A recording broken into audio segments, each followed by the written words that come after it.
자, 오늘부터 시편 107편 말씀을 함께 나누는데요. 자, 106편과 107편의 공통적인 주제가 있다면 따라서 하십니다. 여호와께 감사하라.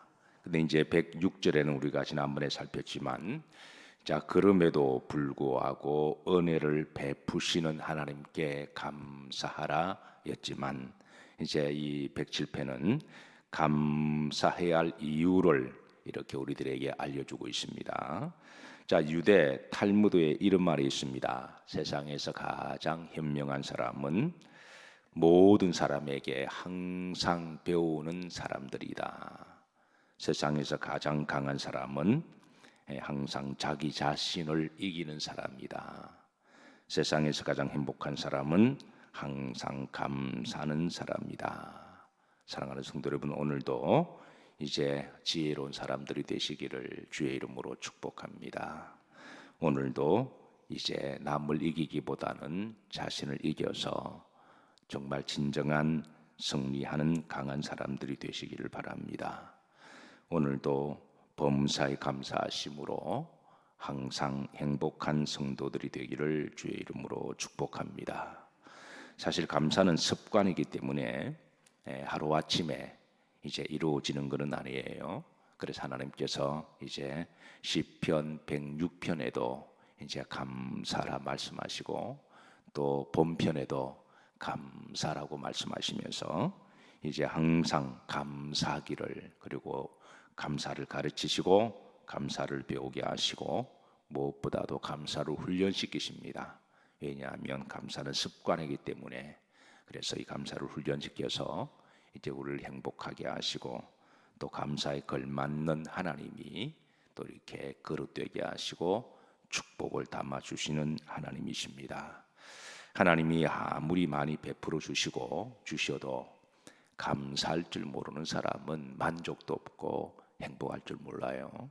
그런데 우리가 조금 받아도 감사할 줄 아는 성도는 이제 범사에 행복하고 늘 고마운 마음을 가지고 살아가는 것이죠. 사랑하는 성도 여러분, 항상 여호와께 감사가 습관이 되시기를 주의 이름으로 축복합니다. 자, 1절에 보시면 이제 시인은 왜 하나님께 감사해야 함을 첫 번째 이유를 밝혀주시는데요. 그는 하나님은 선하시고 인자하심이 영원하시기 때문에 감사하라 그러십니다. 합독합니다. 여호와께 감사하라. 그는 선하시며 그 인자하심이 영원함이로다 그랬습니다. 하나님의 속성 두 가지를 소개합니다. 하나님은 선하신 하나님이시다. 그리고 하나님은 인자하신 하나님이시다. 그런데 이 선하심과 인자하심이 영원함이로다 그랬습니다. 우리가 사람들을 이제 관계를 하다 보면 선한 사람도 있고 착한 사람도 있고 인자한 사람도 있습니다. 그런데 영원한 사람은 없습니다. 어떤 사람은 잠깐 선합니다. 인간관계를 잠깐 잘해요. 간도 빼주고 설교도 빼주고. 근데 문제는 내가 잘했는데 상대가 나에게 그만큼 보답을 하지 않을 때 더 큰 서운함과 더 큰 원망함이 있어서 나중에 처음보다 나중 관계가 더 안 좋아질 때가, 그럴 때가 들어있기는 하죠. 어떤 사람은 인자합니다. 그런데 잠깐 인자합니다.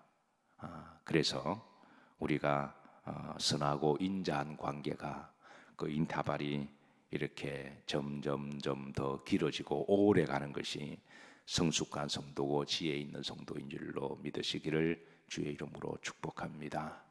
하나님은 선하심과 인자하심이 뭐함이로다?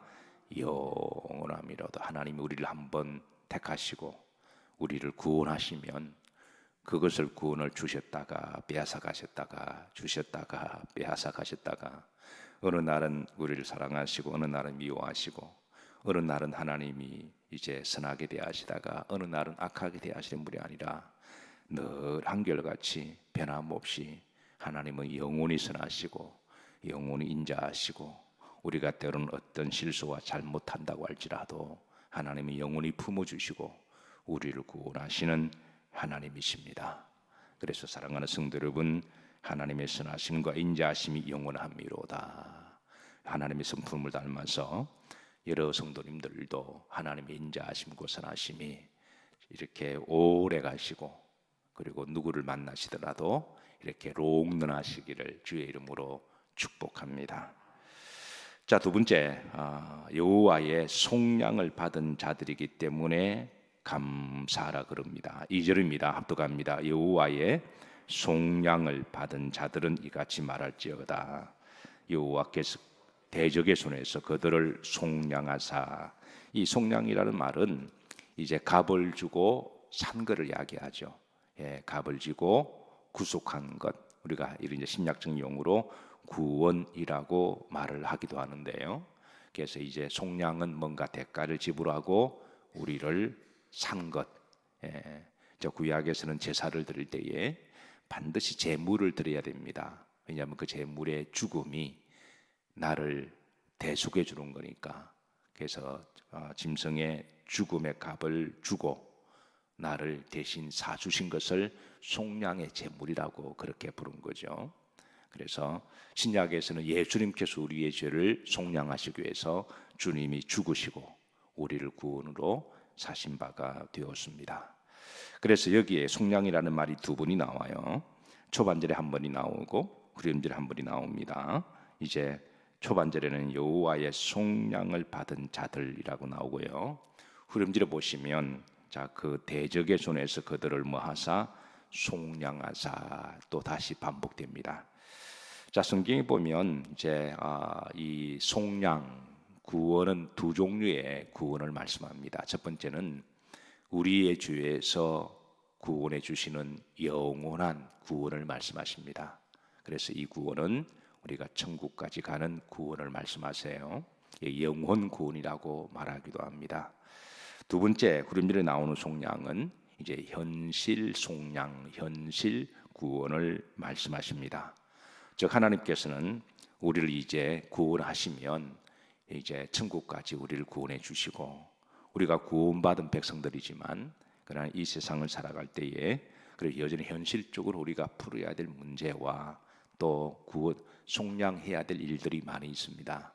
그래서 이 편의 말씀 보시면 첫 번째는 여호와의 속량을 받은 자들, 그러니까 하나님께 대속의 은혜를 받고 하나님의 자녀가 되고 이미 구원받고 천국 갈 하나님의 자녀들을 이제 총괄적인 의미에서 구원을 말씀하신다면, 후렴절에 보시면 대적의 손에서 현실적으로 나를 힘들게 하는, 또 나에게 어떤 문제가 있을 때 그때도 하나님이 우리를 그 문제에서, 그 대적의 손에서 우리를 건져주시고 해결해 주시기를 원하신다고 하는 것이죠. 그래서 우리는 항상 구원에 대해서 두 종류의 하나님께 감사와 기도해야 되는데요. 첫 번째, 나 같은 사람을 구원해 주셔서 하나님 감사합니다. 우리가 이 영혼 구원을 잊지 말아야 하고, 두 번째는 구원은 그럼에도 불구하고 우리가 살아가면서 여러 문제들을 직면합니다.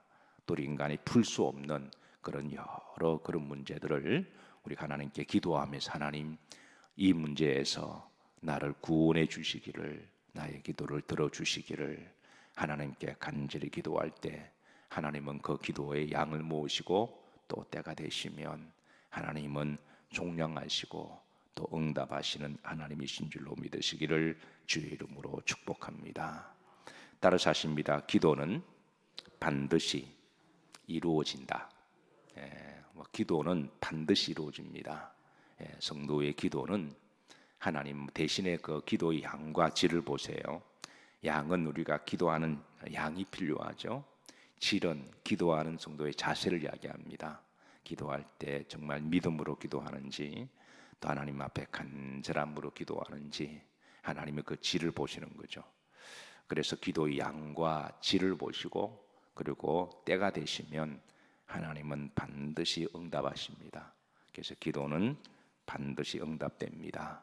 그래서 믿음을 가지시고 하나님 앞에 이제 간절히 기도하시기를 주의 이름으로 축복합니다. 자, 세 번째 이제 감사할 이유를 3절입니다. 모으심에 대한 감사인데요. 합독합니다. 동서남북 각 지방에서부터 모으셨도다 모으셨도다 그랬습니다. 자, 그리고 사절에 보면 이제 뭐에 대한 모심이냐면 사절입니다. 합독합니다. 그들이 광야 사막길에서 방황하며 거주할 성읍을 찾지 못하고 그랬습니다. 이게 이제 광야 성읍은 저들은 광야에서 40년 동안 방황했던 바로 그 세월을 이야기를 하고 있습니다. 저들은 한때 광야 사막길에서 방황했습니다. 그리고 줄이고 목말랐습니다. 자, 5절에 보면 저들의 광야의 삶이 어떠했는지 알려주고 있는데요. 5절 합독합니다. 줄이고 목이 말라 그들의 영혼이 그들 안에서 피곤하였도다. 줄이고 목이 말라. 광야는 줄이고 목마른 곳입니다. 그런데 이 육체적인 줄임과 목마름보다도 더 사람을 힘들게 만드는 것은 후렴절입니다. 그들의 영혼이 그들 안에서 뭐하였도다? 피곤하였도다. 영혼이 그들 안에서 피곤하였도다.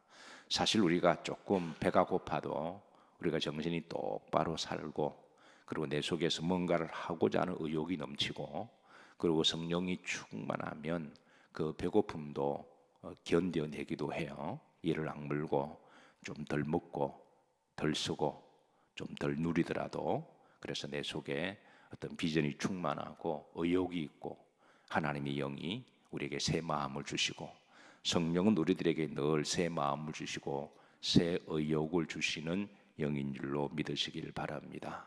그래서 그 영이 충만하면 우리는 배고픔도 힘듦도 우리가 견딜 수가 있는데 그런데 아무리 잘 먹고 잘 살아도 살아갈 의욕이 없거나 비전이 없거나 살아가야 할 가치가 없다면 어떤 뭔가 기가 꺾이면 우울증이 오기도 하고 어떤 경우는 장관을 지냈던 사람도 자살하기도 하고 대통령을 지냈던 사람도 극단적인 선택을 하는 것을 우리가 바라보게 되죠.